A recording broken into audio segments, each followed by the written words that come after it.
The gentleman from New York, Mr. Jeffries, is recognized for 5 minutes. Thank you, Mr. Chair. Dr. Wadwa, you have indicated throughout your testimony the need, perhaps for reasons of policy or for practical reasons, to emphasize, as we tackle this immigration issue, highly skilled visas. Certainly, you've distinguished yourself during your time here in America. You founded a company, 1,000 plus employees. You've contributed to the academy. You've written a book. You've taught at some of our most significant and distinguished universities here, contributed much to America. Now, as it relates to our immigration policy, of course, there's an appropriate place to deal with the highly skilled immigrant issue. We also have a history of dealing with refugees with compassion that makes sense for who we are and what we represent, our democratic values. We have a history of making sure we grant visas in recognition of the fact that we need to draw from people from all across the world. That's the premise of the diversity visa program, that makes us stronger. And of course, inherently, the need to emphasize and promote family unification for reasons of fairness, for reasons of efficiency, for reasons that clearly make sense for the integrity of our democracy as well as the well-being of our economy.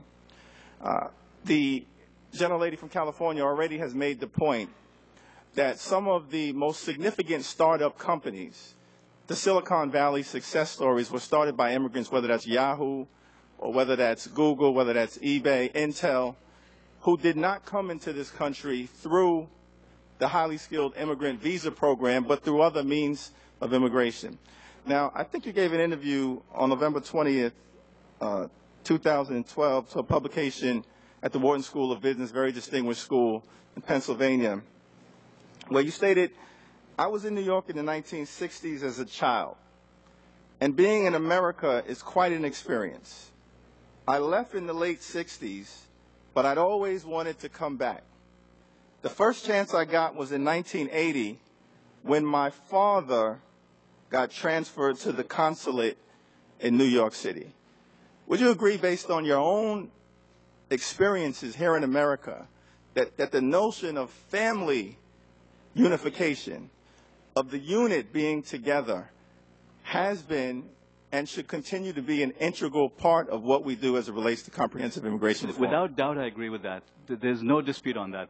The only thing I've been arguing is that rather than 120 or 140,000 visas for skilled immigrants, double it or even triple it for a few years, because we want to bring in an additional pool of skilled talent that can heal the economy and help us take advantage of all these technology advances I talked about. Am I correct that your own experiences demonstrate the importance of family unification as an immigration value? And you're absolutely right that the children of immigrants go much further than their parents do.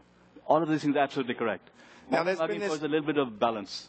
Thank you. There's been this dichotomy that's been presented as to how we find common ground in terms of the immigration reform debate. On the one hand, you've got mass deportation that was presented as an alternative. On the other, you've got a pathway to citizenship. But I believe, Mayor Castro, you've indicated you agree that that seems to be a false dichotomy, that the most appropriate construct is, on the one hand, mass deportation, on the other hand, open and unsecured borders. And I believe that on both extremes, the overwhelming majority of Americans believe that neither is appropriate for reasons of humanity or practicality. And so if that really is the appropriate construct, mass deportation on one hand, and on the other, open, unsecured borders, then the question is, how do we find common ground? How do we compromise based on those two wide-ranging extreme alternatives? And would you agree that in that scenario, that a pathway to citizenship is one alternative, compromise, tough, but possible, and ultimately obtainable, firm but humane, and that the only other possible compromise, which was raised by others on this panel, is permanent second-class status, notwithstanding the fact that those permanent second-class residents would have passed a background check, paid back taxes, paid a fine, perhaps gotten an education, perhaps served in the military, and gotten to the back of a very long line.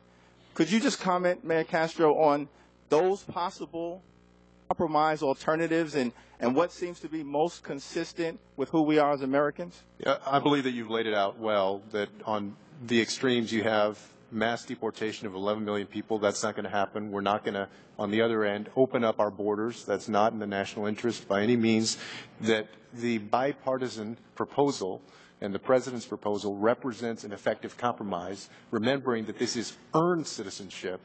The alternative truly is a recipe for creating a class of second-class non-citizens in the United States. Thank you. And last but not least, we have the gentleman from Georgia, Mr.